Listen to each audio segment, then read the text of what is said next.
Egypt's President Abdel Fattah El-Sisi meets with King Frederick X of Denmark at the start of his regional tour of Europe.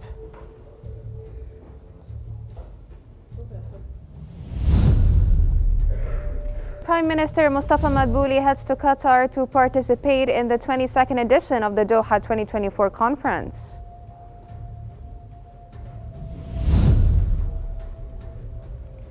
And Egypt's tourism reaches 8.1% of Egypt's total GDP in 2024.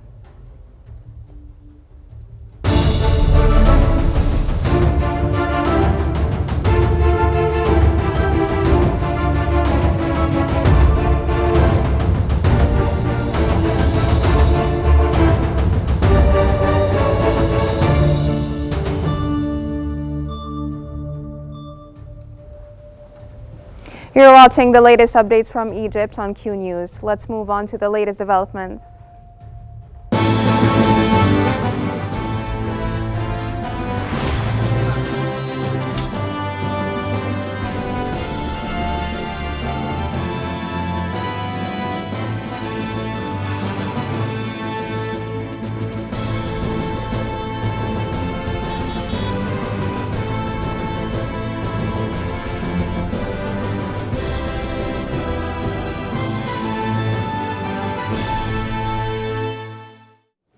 Egyptian President Abdel Fattah El-Sisi has met today with King Frederick X of Denmark at the start of his state visit aimed at strengthening cooperation and coordination between Egypt and European countries. Presidential spokesperson Ambassador Mohammed El-Shinawi stated that President El-Sisi will sign a strategic partnership declaration between the two countries in Denmark, along with several cooperation agreements. President El-Sisi's European tour will also include stops in Norway and Ireland, aimed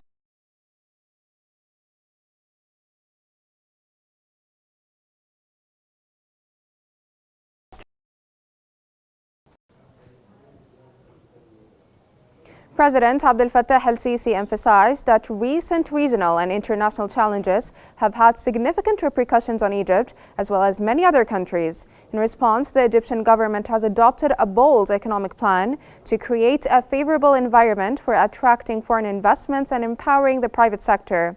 During his speech at the Egyptian Danish Business Forum, President El-Sisi added that as a result, the Egyptian economy successfully navigated this difficult period, which positively impacted economic indicators and led to an improved credit rating.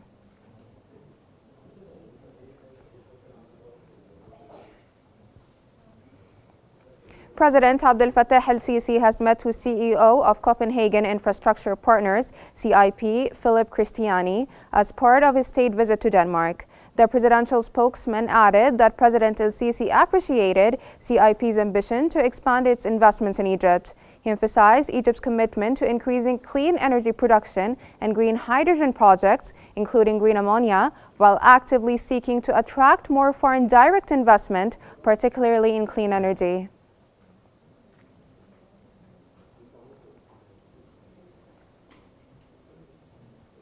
President Abdel Fattah El-Sisi has met with the chairman of the board, Moller Maersk Group, Robert Maersk Ogella, during his state visit to Denmark. According to the presidential spokesperson, President El-Sisi commended the ongoing cooperation with Maersk, acknowledging the company's role in developing Egyptian container terminals and transforming them into world-class hubs for container handling in the eastern and southern Mediterranean. Ogella expressed his gratitude to President El-Sisi for the Egyptian government support of Maersk's operations in Egypt.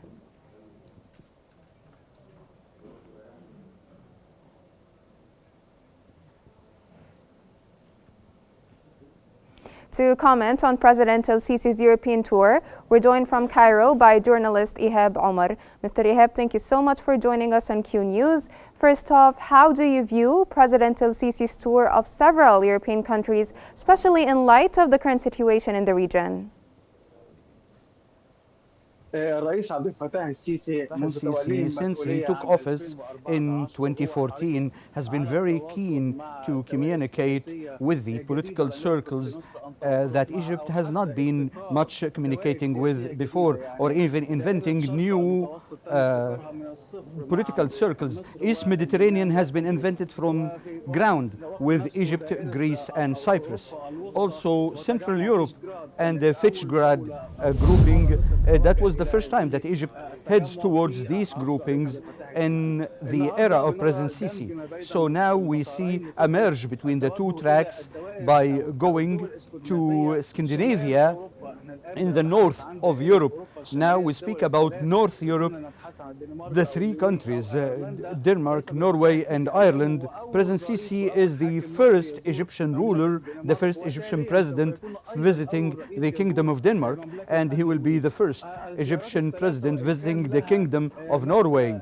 The three visits have got an explicit economic face, but there are also politics. Politics and economy are now two faces of the same token and the two faces of the same process happening now. When we speak about Norway and Denmark, and they are members of the EU, they are members of this joint bloc. Talking to them about investment, economy, and illegal immigration is important, and they are also going to speak with Egypt about the Middle East issue, the Palestinian issue, and the developments in Lebanon and Syria.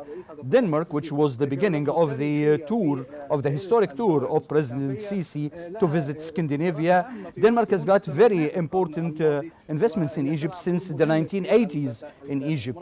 Denmark plays a very important role in the development aid to Egypt. So the visit to Denmark is new of its kind, inventing new political circles, because President Sisi, since he took office, has been keen to produce a new state that is not biased east or west, but an independent state. Sir, in speaking of the talks in Denmark today, how do you assess President El-Sisi's talks in Denmark, particularly regarding economic cooperation?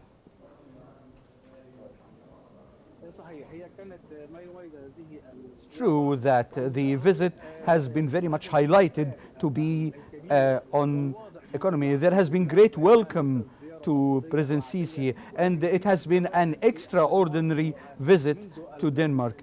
All circles and all groups in Denmark have welcomed the president, the royal court, the parliament, the different circles in Denmark are very much open to Egypt, and Egypt is opening new venues for investment in Egypt and going to these countries to attract investments. Egypt is one of the most important emerging economies. The industrial experiment under President Sisi is venturing into new markets, including that. So it's like a door-knocking mission by President Sisi, and this is one of the most important missions made by President Sisi since 2020.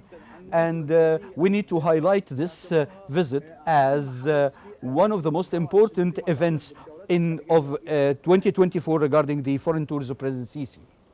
Now, sir, how can this tour help in finding a solution to the crisis in the Gaza Strip? Ireland in particular has got very important weight, and they have great concern of the Palestinian issue since the 1940s, because Ireland has been suffering the British occupation of North Ireland. So they have been seeing North Ireland occupied by the British. So they sympathize with the Palestinians because it is an occupation that is made by the British in Palestine. So they have sympathy with the Palestinians. Denmark and Norway have got moderate opinions and moderate positions regarding the Palestinian issue. And Denmark has got more than one initiative when it was the chair of the EU. So the idea of communicating with these countries, Denmark, Norway, and Ireland is important. It's important to have diplomacy by president, presidential diplomacy to go to these capitals, Copenhagen, Oslo, and Dublin. It's important to explain the Palestinian issue and the new developments regarding the Palestinian issue. That was a very important thing, and it really serves the Palestinian cause as an axial cause for the Arabs.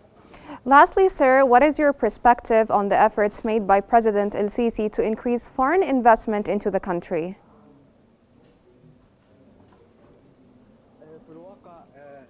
In fact, the efforts by President Sisi would mean that he reads the international economic plateau, and he is selective on the investments that are useful for the Egyptian industry. And the president is communicating with the huge multilateral companies and international companies. Some countries went to the open markets, but their economies became very consumerist ones. And some has got markets that are only receiving second-class products. But Egypt is selective about the foreign investors and foreign direct investment. So this is the importance of President Sisi going to a very important industrial country like Norway and like Denmark, and to North Europe, the industrial North Europe and Scandinavia. That's a very important chapter for the Egyptian economy, and to ensure the entry of foreign direct investment into Egypt in this critical time where everybody in the world needs foreign direct investment. That was journalist Ihab Omar, who joined us from Cairo. Thank you so much for your insights. Prime Minister Mustafa Madbouli has headed to Qatar to participate in the 22nd edition of the Doha 2024 conference, which will be held from December 7th to 8th. Prime Minister Madbouli is scheduled to attend the opening session of the Doha Forum 2024 tomorrow and deliver a speech during one of the sessions on the forum's second day. He's also scheduled to hold several meetings with senior Qatari officials on the sidelines of the forum.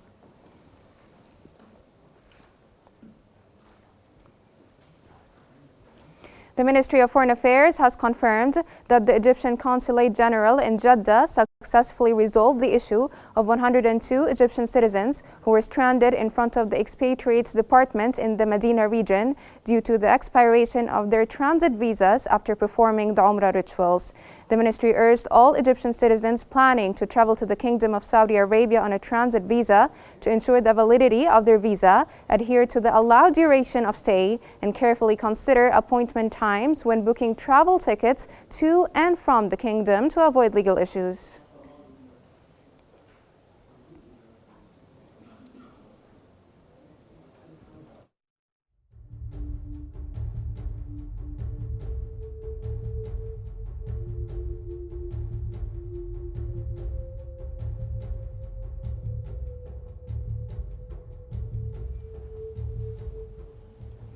Assistant Minister of Foreign Affairs for Asian Affairs, Ambassador Ahmed Shaheen, and Ambassador Kamil Jalal, Egypt's ambassador to India, have co-chaired the 13th round of political consultations between Egypt and India. The Egyptian and Indian delegations discussed ways to boost trade and investment opportunities between the two countries. They also explored the proposal to establish an Indian industrial zone within the Suez Canal economic zone, as well as strengthening cooperation in industry, agriculture, and healthcare.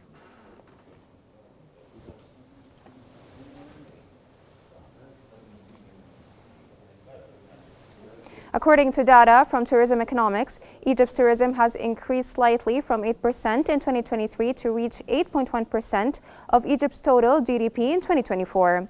Tourism in Egypt generated $32.2 billion in 2024, with tourist numbers rising to 16.3 million, up from 14.9 million in 2023, placing the country 35th globally. In the first half of 2024, Egypt welcomed a record of 7.69 million visitors, slightly higher than the 7.62 million in the same period of 2023. Egypt's National Strategy for Sustainable Tourism 2030 aims to attract 30 million tourists annually by 2028.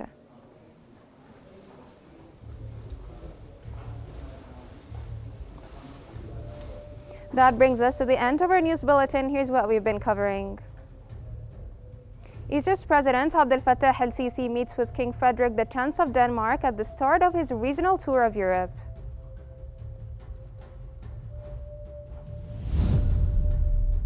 Prime Minister Mustafa Madbouli heads to Qatar to participate in the 22nd edition of the Doha 2024 conference.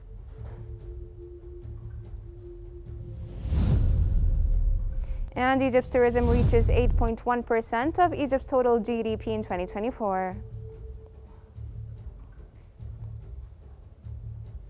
That's all for now. Remember to stay updated by following Qnews for the latest developments, and thank you so much for watching.